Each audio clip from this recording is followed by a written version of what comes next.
ಇವತ್ತಿನ ಕಾರ್ಯಕ್ರಮದ ಮತ್ತೊಂದು ಆಕರ್ಷಣೆ ಅಂತಂದರೆ ಅದು ಡಾಲಿ ಧನಂಜಯ್ ಶೂಟಿಂಗನ್ನು ಬಿಟ್ಟು ಬಂದಿದ್ದಾರೆ ಪೊಲೀಸ್ ಇಲಾಖೆಯ ಮೇಲಿನ ಅಭಿಮಾನಕ್ಕೆ. ಎಸ್, ಬನ್ನಿ ಈ ಕಾರ್ಯಕ್ರಮದ ಬಗ್ಗೆ ಡಾಲಿ ಧನಂಜಯ್ ಏನು ಹೇಳ್ತಾರೆ ಕೇಳೋಣ.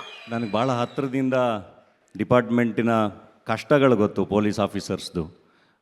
ನಿಮ್ಮ ಜವಾಬ್ದಾರಿಗಳು, ನಿಮ್ಮ ಸ್ಟ್ರೆಸ್ಸು, ಪ್ರೆಷರ್ ಎಲ್ಲ ನನಗೆ ಬಹಳ ಚೆನ್ನಾಗಿ ಗೊತ್ತು. ಡಾಲಿ ಮಾಡಿದಾಗ ಹಿಂಗೆ ಒಬ್ಬರು ಆಫೀಸರ್ ಸಿಕ್ಕಿದಾಗ, ಏನಪ್ಪ ನಮ್ಮ ಬಗ್ಗೆ ಹಂಗೆಲ್ಲ ಮಾತಾಡಿದ್ಯಾ ನೀನು ಸಿನಿಮಾದಲ್ಲಿ, ಹುಷಾರಾಗಿರ್ಬೇಕು ನೀನು ಅಂತ.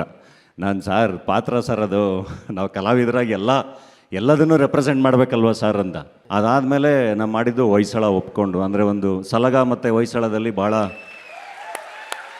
ರೆಸ್ಪಾನ್ಸಿಬಲ್ ಆನೆಸ್ಟ್ ಪೊಲೀಸ್ ಆಫೀಸರ್ ಆಗಿ ಕೆಲಸ ಮಾಡಿದ್ದು. ಅದೊಂದು ಯೂನಿಫಾರ್ಮ್ ಹಾಕಿದಾಗ ಅದನ್ನು ಆ ಪಾತ್ರ ರೆಪ್ರೆಸೆಂಟ್ ಮಾಡಬೇಕಾದ್ರೆ ಅದೇನೋ ಒಂದು ಬೇರೆ ಎನರ್ಜಿ ಇರುತ್ತೆ ಒಂದು.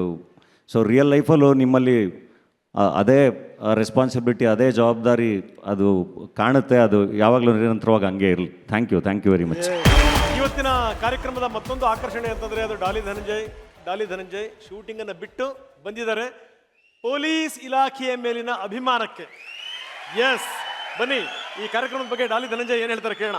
ನನಗೆ ಭಾಳ ಹತ್ತಿರದಿಂದ ಡಿಪಾರ್ಟ್ಮೆಂಟಿನ ಕಷ್ಟಗಳು ಗೊತ್ತು, ಪೊಲೀಸ್ ಆಫೀಸರ್ಸ್ದು.